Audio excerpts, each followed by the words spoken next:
채널 시청자 여러분 반갑습니다. 오늘도 리플의 중요한 소식 들고 왔는데요. 이번에도 정말 그럴 줄 알았다는 말이 나올 정도로 또 한 번의 꼬임이 발생했습니다. SEC와 리플이 소송을 끝내기 위해 법원에 합의안을 제출했는데 법원이 기각을 해버렸습니다. 도대체 무슨 일이 벌어진 걸까요? 그리고 우리가 주목해야 할 또 다른 소문, 바로 메타의 리플 인수설까지 이 영상에서 함께 다뤄보겠습니다. 얼마 전까지만 해도 이제 끝났다는 분위기였죠. 리플과 SEC 양측이 오랜 법적 다툼을 접고 합의에 도달했다는 소식이 전해졌고 XRP 커뮤니티에서는 안도의 한숨이 나왔습니다. 그런데 이게 웬일입니까? 법원이 그 합의를 받아들이지 않은 것입니다. 중요한 건 이게 단순한 거절이 아니라 절차상 문제로 인한 기각이라는 점이에요. 소송 결과나 벌금 감경 여부가 아니라 절차 그 자체가 문제가 됐습니다. 리플과 SEC는 판결 후 민사소송 규칙 제60조에 따라 정식으로 다시 요청했어야 했는데 그냥 우리 합의했으니까 승인해주세요. 이런 식으로 서류를 낸 겁니다. 우리식으로 비유하면 고등학교 수학시험 끝나고 나서 선생님 저 친구랑 이야기해서 70점으로 합의했어요 하고 얘기한 꼴이죠. 선생님은 절차부터 다시 밟으라고 하는 겁니다. 토레스 판사는 명확히 밝혔습니다. 왜 이 합의가 필요한지, 왜 벌금을 감경해야 하는지에 대한 특별한 이유가 없다. 다시 말해 판결을 바꾸려면 그럴 만한 예외적 정당성이 있어야 하는데 그게 전혀 보이지 않았다는 겁니다. SEC와 리플이 너무 절차를 간소화하고 편법적으로 접근했다는 점에서 법원이 강하게 제동을 건 거죠. 이 소식은 제임스 필란 변호사가 재판 문서를 공개하면서 알려졌는데요. 그는 이걸 이례적인 기술적 실수라고 표현했습니다. 리플 진영의 프레드 리스폴리 변호사는 당사자들이 이제 판사 앞에 가서 무릎 꿇고 사과해야 할지도 모른다며 다소 유머 섞인 반응을 보였습니다. 전문가들도 예상하지 못한 실수였다는 걸 보면 양측이 소송을 빨리 끝내고 싶어 조급했다는 인상이 강하게 남습니다. 이제는 정식으로 60조 규정에 따라 다시 모션을 작성해야 합니다. 여기에는 왜 우리가 이런 합의를 했는지, 왜 이 판결을 바꾸는 게 타당한지에 대한 설명이 담겨야 하고요. 이런 제작성 및 제출까지는 2에서 3주 정도 소요될 전망이고 그 이후 판사가 판단을 내릴 때까지 몇 주는 더 걸릴 수 있습니다. 결국 다시 법정 문을 두드려야 하는 상황이 된 거죠. 그런데 재미있는 점은 시장의 반응입니다. 보통 이런 이슈가 터지면 가격이 출렁이기 마련인데 XRP는 큰 폭으로 움직이지 않았습니다. 왜일까요? 투자자들도 이건 단순한 절차 문제라는 걸 인식하고 있었던 겁니다.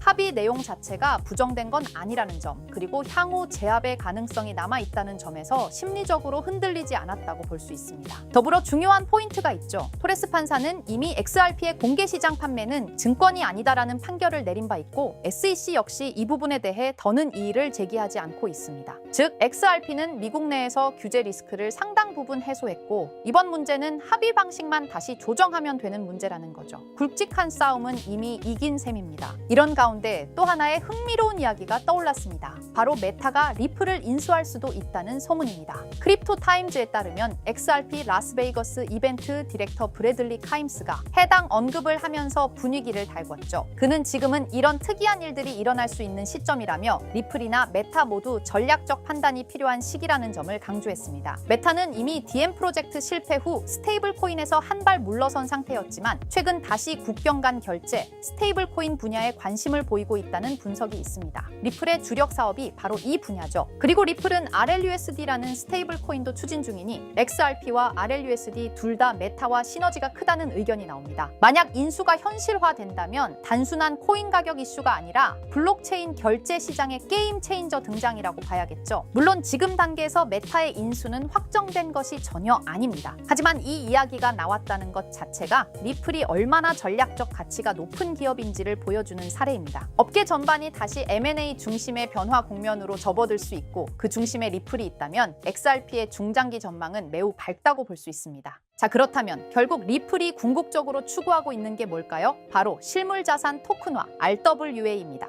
RWA는 리얼월드 에셋의 약자로 현실 세계의 자산을 블록체인상에서 디지털화하는 걸 말합니다. 예를 들어 부동산, 국채, 회사채, 주식, 금 같은 자산을 블록체인에서 토큰의 형태로 거래할 수 있게 만드는 기술이에요. 이건 단순히 디지털화가 아니라 유동성과 접근성, 거래 속도를 혁신적으로 개선하는 방식입니다. 리플은 이런 변화가 향후 금융의 중심이 될 거라 보고 자사의 기술 기반인 XRP 레저를 통해 이 RWA 시장에서 핵심 인프라 역할을 하겠다는 전략을 세우고 되고 있습니다. 실제로 리플의 개발 조직 리플엑스는 최근 RWA의 블록체인 전환이 가속화되고 있다며 XRP 레저가 기관용 플랫폼으로 자리 잡고 있다고 공식 채널을 통해 발표했습니다. 그리고 그 연장선상에서 리플은 스테이블 코인 RLUSD를 내놓았죠. 단순한 스테이블 코인이 아니라 RWA 시대를 위한 결제 인프라로서 설계된 것입니다. 그렇다면 이 RWA 시장은 앞으로 얼마나 커질까요? 많은 글로벌 금융기관과 컨설팅 회사들이 RWA 시장이 2030년까지 최소 10조 달러 이상에 이를 것으로 전망하고 있어요. 특히 가트너, 보스턴 컨설팅 그룹 등은 이 시장이 향후 블록체인 산업 내에서 가장 큰 성장 동력이 될 것이라고 평가했습니다. 단순히 토큰을 발행하는 수준을 넘어 실제로 글로벌 자산의 흐름을 블록체인 위에서 운용하는 시스템으로 변하고 있다는 거죠. 전통 금융기관들도 참여하고 있고 RWA 전문 스타트업에 벤처 캐피털 자금이 몰리는 추세입니다. 왜냐하면 이 구조는 기존 금융을 대체하는 게 아니라 보완하고 효율화할 수 있기 때문이에요. 그래서 리플을 포함한 여러 기업들이 지금 이 시장에 선점하려고 하는 겁니다. 지금 시작되는 이 흐름이 향후 10년간 블록체인과 금융을 통합하는 핵심 축이 될 가능성이 높습니다. RWA가 이렇게 시장에서 주목받고 있는 이유는 생각보다 명확합니다. 첫째, 기존 금융 시스템이 너무 느리고 복잡해요. 부동산을 사고 팔거나 국채를 거래하거나 펀드를 운용하려면 수많은 중간 단계가 필요하죠. 그런데 RWA는 이런 과정들을 스마트 계약으로 간소화할 수 있습니다. 둘째, 투자자 입장에선 24시간 거래, 글로벌 접근성, 수수료 절감 같은 실질적인 이점을 체감할 수 있죠. 셋째, 금융 자산을 조각 내어 토큰화할 수 있기 때문에 기존에는 투자하지 못했던 고가 자산에도 소액으로 투자할 수 있는 길이 열립니다. 이 모든 게 자산의 민주화라고도 불리고 있어요. 그래서 지금 이 흐름은 단순한 디지털 전환이 아니라 금융 시스템 자체의 구조 개혁이라는 평가를 받고 있는 겁니다. 자, 이런 RWA 흐름을 정부와 제도권은 어떻게 보고 있을까요? 의외일 수 있지만 긍정적인 반응과 제도화 움직임이 꽤 활발합니다. 미국 SEC와 통화감독청 OCC는 RWA 자산의 회계 기준과 법적 정의를 정립 중이고 일부 국채는 이미 디지털 자산 형태로 유통되기 시작했어요. 싱가포르와 홍콩, 영국은 RWA 관련 샌드박스 프로그램을 통해 실험적 거래 환경을 지원하고 있고요. 특히 중요한 건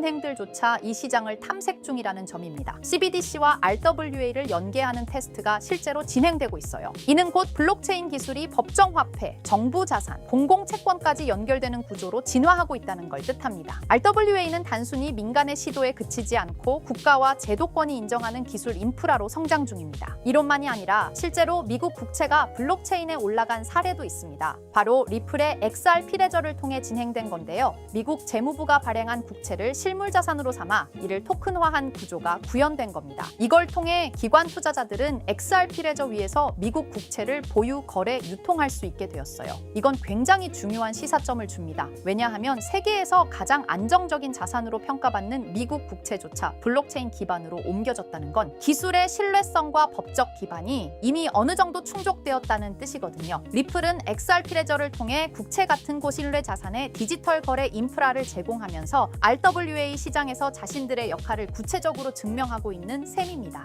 그리고 드디어 등장한 이름 블랙록입니다. 다들 아시죠? 무려 11조 달러 이상을 운용하는 전 세계에서 가장 큰 자산 운용사. 그런 블랙록도 이제는 RWA 시장에 뛰어들었습니다. 블랙록의 CEO 레리 핑크는 이렇게 말했어요. 모든 금융 자산은 토큰화될 것이다. 즉 부동산, 채권, 펀드, 주식 전부가 앞으로는 블록체인에서 거래된다는 의미죠. 그리고 블랙록은 이 시장이 향후 10년 안에 약 30조 달러 규모로 성장할 것이라고 전망했습니다. 단순히 말을 한 게 아니라 직접 자신들의 펀드를 블록체인 형태로 내놓기 시작했어요. 블랙록이 이렇게 움직인다는 건 RWA가 올드머니의 신뢰까지 얻었다는 의미입니다. 블랙록은 실체 있는 첫 RWA 펀드로 비드를 선보였습니다. 이 펀드는 미국 국채 같은 실물 자산을 기반으로 하면서 이더리움 블록체인 위에서 운영되도록 설계됐어요. 스마트 계약을 활용해서 매일 이자가 자동으로 분배되고 투자자는 자신의 자산 상태를 실시간으로 확인할 수 있습니다. 말 그대로 기존 전통 금융과 블록체인의 장점을 섞은 하이브리드형 펀드입니다. 비들은 특히 기관 투자자들 사이에서 디지털 자산 신뢰도를 올리는 사례로 꼽히고 있어요. 이 펀드를 통해 블랙록은 단순한 실험을 넘어 RWA의 실전 적용 가능성과 수익성을 동시에 입증하고 있는 셈입니다. 놀라운 건 비들의 현재 규모입니다. 출시된 지 1년 2개월밖에 안 됐는데 운용 자산이 벌써 10억 달러를 돌파했어요. 이는 단순히 블랙록의 브랜드 파워 때문만은 아닙니다. 투자자들이 RWA 구조에 실질적 신뢰를 보내고 있다는 증거이기도 하죠. 특히 일일 이자 지급, 실시간 조회 가능, 안정적인 국채 기반 등 전통 전통금융의 신뢰성과 블록체인의 유연함을 모두 갖춘 게 크게 작용했습니다. 앞으로 비들처럼 토큰화된 펀드가 더 많이 등장할 가능성이 크고 이로 인해 RWA 시장은 기관 자금 중심으로 급속히 팽창할 수 있습니다. 지금 우리는 단순한 테스트가 아니라 거대한 판이 바뀌는 현장을 보고 있는 겁니다. 하지만 이렇게 말씀드려도 이런 반응을 보이실 겁니다. 그래, RWA가 유망한 건 알겠어. 그런데 RWA 테마에 어떤 종목을 봐야 하는데 당연한 반응이에요.